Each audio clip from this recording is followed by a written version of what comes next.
Hello बच्चों, good afternoon.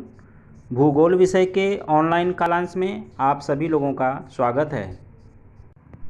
बच्चों, पिछले क्लास में ओपन बुक टेस्ट से पहले के क्लास में हमारा अध्ययन जारी था। पाठ 3 ज्वार और भाटा, इस पाठ का हम अध्ययन कर रहे थे। बच्चों, इस पाठ के अंतर्गत हमने सीखा था ज्वार और भाटा किसे कहते हैं, पृथ्वी पर कितने प्रकार के बल लगते हैं। हमने सीखा था पृथ्वी पर 2 प्रकार के बल लगते हैं, एक गुरुत्वाकर्षण बल और दूसरा अपकेंद्रीय बल। बच्चों, गुरुत्वाकर्षण बल के कारण पृथ्वी सभी वस्तुओं को अपनी तरफ आकर्षित करती है तथा परिभ्रमण गति के कारण जो बल उत्पन्न होता है अपकेंद्री बल, उसमें पृथ्वी केंद्र से बाहर की ओर किसी भी वस्तु को धकेलती है और ये बल उत्पन्न होता है पृथ्वी के अक्षीय गति के कारण। पृथ्वी के कक्षीय गति के कारण गुरुत्वाकर्षण बल उत्पन्न होता है और सूर्य, चंद्रमा, पृथ्वी के सापेक्ष स्थिति के कारण गुरुत्वाकर्षण बल उत्पन्न होता है। बच्चों, पिछले क्लास में ज्वार और भाटा के अंतर्गत हमने इन बातों का अध्ययन किया था। बच्चों, पिछले क्लास में हमने ये भी सीखा था कि बृहत ज्वार भाटा तथा लघु ज्वार भाटा कब कब आते हैं। हमने सीखा था कि बृहत ज्वार भाटा प्रत्येक माह के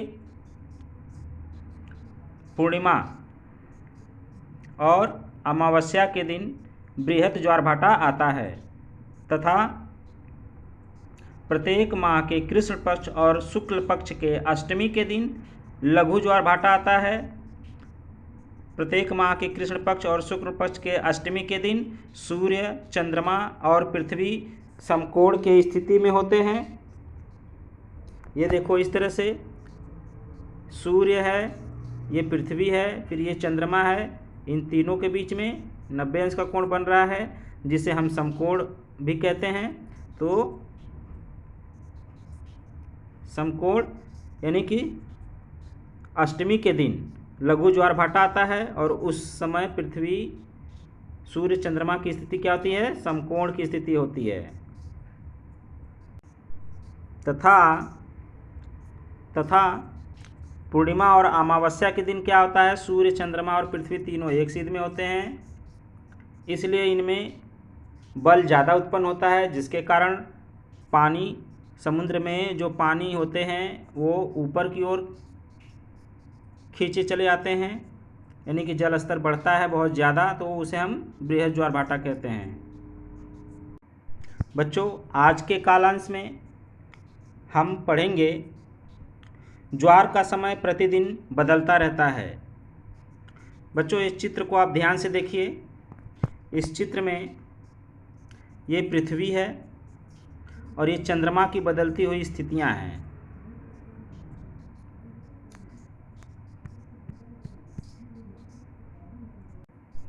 बच्चों, आपको मैंने पिछले कालांश में बताया था कि जब भी ज्वार आता है किसी भी देशांतर पर, तो उसके विपरीत वाले देशांतर पर भी ज्वार आता है, यानी उसके विपरीत वाला देशांतर क्या हुआ? 180 अंश। मान लीजिए अगर 0 अंश देशांतर पर ज्वार आ रहा है तो 0 अंश में 0 अंश के बाद 180 अंश वाले देशांतर पर भी ज्वार आएगा। और भाटा जब भी आता है ज्वार के समकोण वाली स्थिति पे आता है। ज्वार से समकोण वाली स्थिति पे भाटा आता है और भाटा भी आपस में 180 अंश के अंतर पे आता है। जैसे ज्वार आता है अगर 0 अंश पे, तो उसके 180 अंश पे भाटा आएगा, उसके 180 अंश पर भी ज्वार आएगा, और भाटा उसके 90 अंश पे आ रहा है। इस तरह से आप समझिए, अगर इस स्थान पे ज्वार आ रहा है तो इस स्थान पर भी ज्वार आएगा, लेकिन इस स्थान पर और इस स्थान पर भाटा आएगा। बात समझ में आया कि नहीं? यहाँ पे ज्वार आ रहा है तो उसके 180 अंश पे देशांतर पर भी ज्वार ही आएगा, और यहाँ से 90 अंश समकोण पर, यानी कि समकोण की स्थिति पे भाटा आता है। ज्वार के समकोण स्थिति पर भाटा आता है। किसके समकोण स्थिति पर? ज्वार के समकोण स्थिति पर। तो जहाँ पर भाटा आता है उसके विपरीत 180 अंश देशांतर पर भी भाटा ही आएगा। ये पिछले कालांश में ही आप लोगों को समझा दिया गया था। आज के कालांश में हम नया सीखेंगे कि जो ज्वार आता है, दूसरा ज्वार आने का जो समय होता है वो 12 घंटे 25 मिनट का अंतराल होता है। 12 घंटे 25 मिनट पे दूसरा ज्वार आता है। और मैंने आपको बताया कि जो भाटा है वो ज्वार के 90 अंश के स्थिति पे आता है, तो यानी कि आधे पर, तो 5 घंटे 12 मिनट पे भाटा आता है। ज्वार के बाद 5 घंटे दूसरा जहाँ पे ज्वार आता है उसके विपरीत उस टाइम पर भी भाटा आता है, लेकिन फिर अगला भाटा 5 घंटे के अंतराल पे आता है तथा ज्वार 12 घंटा 25 मिनट के अंतराल पर आता है। बच्चों, आज के कालांश में हम जानेंगे लहरें और सुनामी लहरें। तो बच्चों आइए सबसे पहले हम लहरों के बारे में जानकारी प्राप्त करते हैं। बच्चों, आप इस वीडियो को ध्यानपूर्वक देखिए इसमें समुद्र का जल किस तरह से ऊपर उठ रहा है, फिर नीचे बैठ रहा है, ऊपर उठ रहा है, नीचे बैठ रहा है। इन्हें हम लहरें कहते हैं। यह हैं लहरें। देख रहे हैं ना बच्चों, एक तरफ से लहर उठ रही है, फिर वो लहर नीचे जा रही है, फिर वहीं से दूसरी लहर ऊपर उठ रही है, फिर नीचे जा रही है, ऊपर उठ रही है, नीचे जा रही है। यानी कि इन लहरों की जो संरचना है वो कुछ इस प्रकार की है। बच्चों, लहरों की संरचना जो है इस प्रकार की है। ये देखिए, आप अपने किताब में आकृति 3.10 पेज नंबर 13 पे ऊपर वाली आकृति है। पेज नंबर 13 पे आकृति 3.10 किनारे की ओर आती लहरें।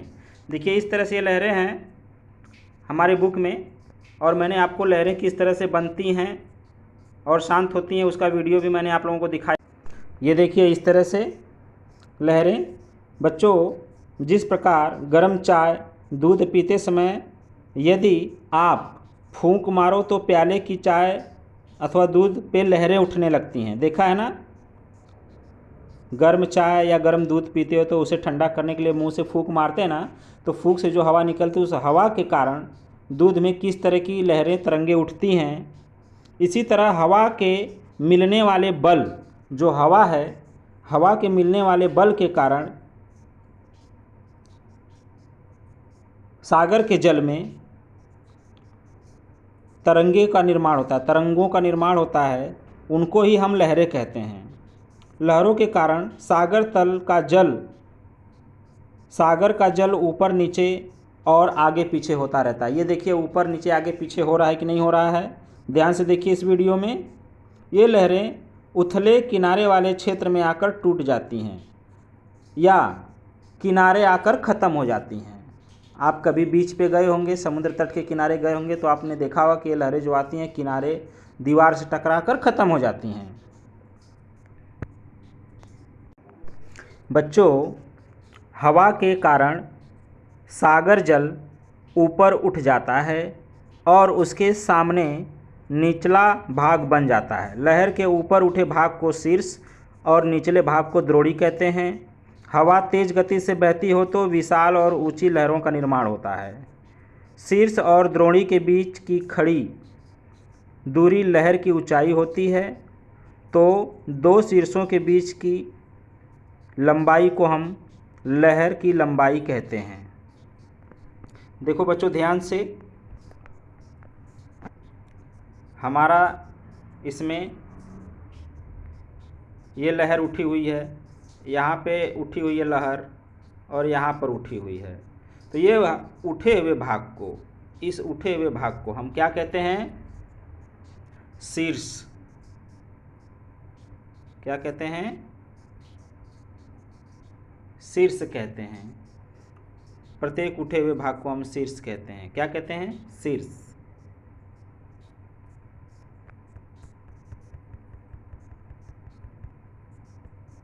ये जो उठा उठा भाग आप देख रहे हैं, ध्यान से देखिए, ये उठे हुए भाग को हम शीर्ष कहते हैं। क्या कहते हैं? शीर्ष।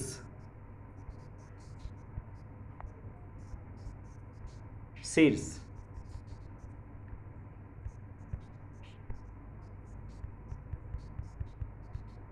इसके बाद जो निचला हिस्सा है, नीचे का हिस्सा, ये द्रोणी कहलाता है। ये जो तीर का निशान बना हुआ है, हाँ, ये हिस्सा क्या कहलाता है? द्रोणी। ये वाला हिस्सा क्या कहलाता है? द्रोण। द्रोणी और उठे हुए भाग को शीर्ष कहते हैं। और ये दो लहरों के, ये ऊपर उठा हुआ जो शीर्ष है और ये वाला जो शीर्ष है, इन दोनों के बीच की दूरी को हम लहरों की लंबाई कहते हैं। समझ में आया बच्चों? बच्चों हम किनारे पर खड़े होकर देखें तो लहरें किनारे की ओर आती हुई दिखाई देती हैं। यदि कोई हल्की अथवा तैरने वाली वस्तु को समुद्र में दूर फेंक दें तो वह वस्तु लहर के साथ वहीं पर ऊपर नीचे होती रहती है, वह किनारे तक नहीं आती। यहाँ लहर के जल का वहन नहीं होता, अपितु जल में स्थित ऊर्जा का वहन होता है। यह ध्यान में रखिए आप लोग। बच्चों आइए अब हम लोग सुनामी लहरों के बारे में जानकारी प्राप्त करते हैं। बच्चों इस वीडियो को आप ध्यानपूर्वक